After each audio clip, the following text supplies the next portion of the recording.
Let me move now to the Prime Minister of the Republic of Armenia. Prime Minister, of course, Europe is more than the European Union, is wider, is made of countries that want to become members of the European Union, like is the case of Armenia, is made also of other countries that don't want to join the European Union, like Switzerland or Norway, but still want closer ties with the European Union, probably because they feel maybe outside is a bit cold. So you have recently tabled a bill to initiate the accession negotiations with the European Union. Tell us a little bit what this discussion means for a country like Armenia.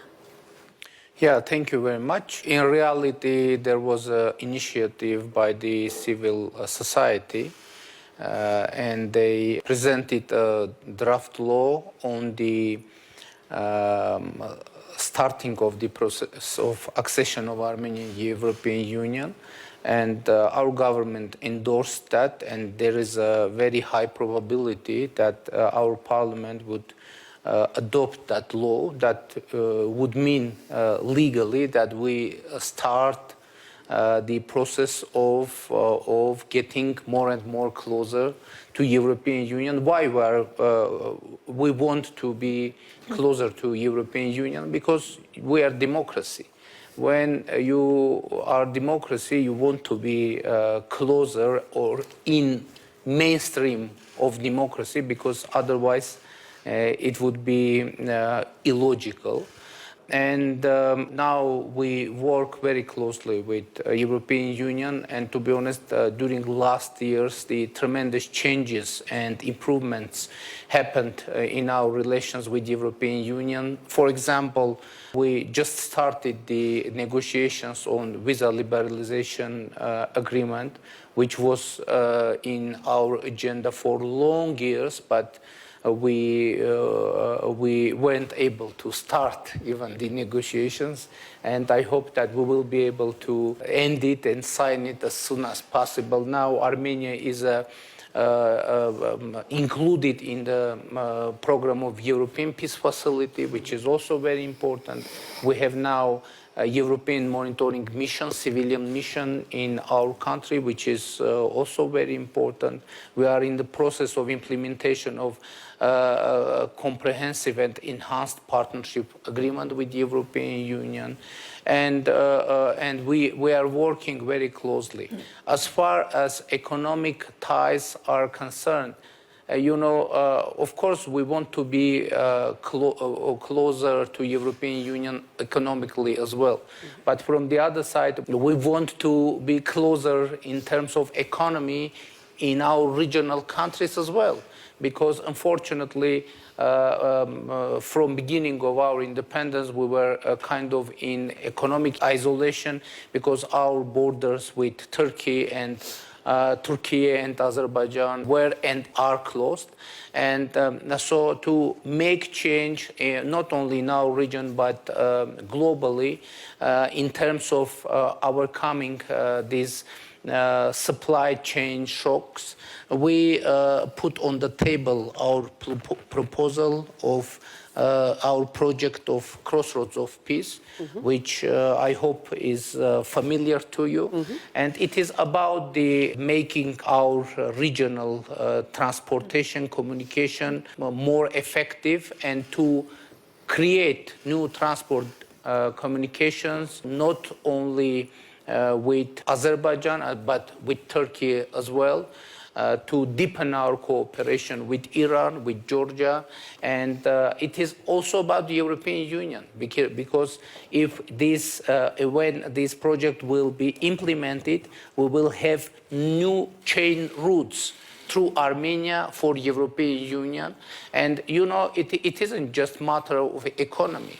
It is also very important security factor, because you just mentioned interdependence as a very important factor for overall stability and security.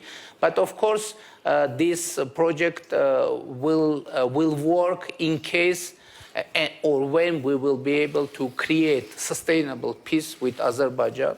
which unfortunately isn't the case now. We are working usually, and it is very important. Now we need to be able to establish diplomatic relations with Turkey, and we are working on this topic as well. Usually people are asking whether I'm optimistic or pessimistic on this matter. I should say that I'm not optimistic and nor pessimistic. I'm pragmatic. I just understand that we need to work until the task is solved. The main and I think most important thing, not to be derailed from peace agenda. We need to concentrate it on the goal and to continue to work without giving up, without being frustrated, and but in this case, in that way, of course, we need to have support of international community, and I hope that this support will be delivered. Thank you, Prime Minister. I mean, you reminded me of what my former boss in the European Commission, Jacques Delors, used to say. You don't have to choose between being an optimist or a pessimist. You have to choose to be activist. The moment we're living in is a geopolitical one where every player will want others to take sides. And you will be one of those that everyone will say, you know, you have to be with me, and if you're not with me, you're against me. And there is the US, and obviously there is China, and obviously in your neighborhood there are other players too. There is Russia, there is the Gulf countries, there is Europe. So how will you navigate this? You know, that's why we decided to adopt balanced and balancing foreign policy, which means that we will try to create a balance between our different relations with the European Union, in our relations with Russia, with our regional powers, very important, our relations with Iran. And I mentioned already we are trying to establish diplomatic relations with Turkey. We are trying to reach to a peace deal with Azerbaijan. And of course it isn't easy. But from the other side, I don't think it is impossible. Because it could seem kind of strange. But really, we are suspiciously transparent with all our international partners in our intentions. We are sharing with all partners what we are doing with other partners. What you mentioned our decision to get closer to European Union, but we are trying very intensively to share our position with Iran. We are trying to share very actively our position in Russia and with all our partners, because you know, after all, Armenia is an independent country, and in these challenging times, of course, there are many challenges and many threats. But from the other side, it is a huge time of changes. Definitely and obviously, the times of changes bring huge threats. But from the other side, huge opportunities emerge, and we are trying to manage threats and to use opportunities. And that is, I think, only pragmatic way to go forward, but not forgetting about balances. Because to lose balance could bring very heavy consequences for security, for stability, not only in terms of a country, but in terms of region and in terms of global stability.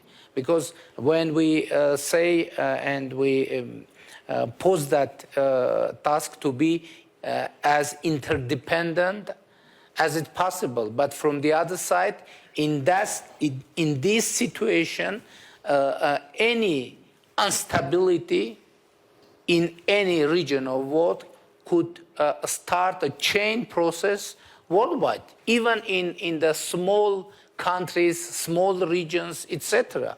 And that's why I think to be balanced and to not to forget about this task, balancing in a daily basis, it is most important thing, I think.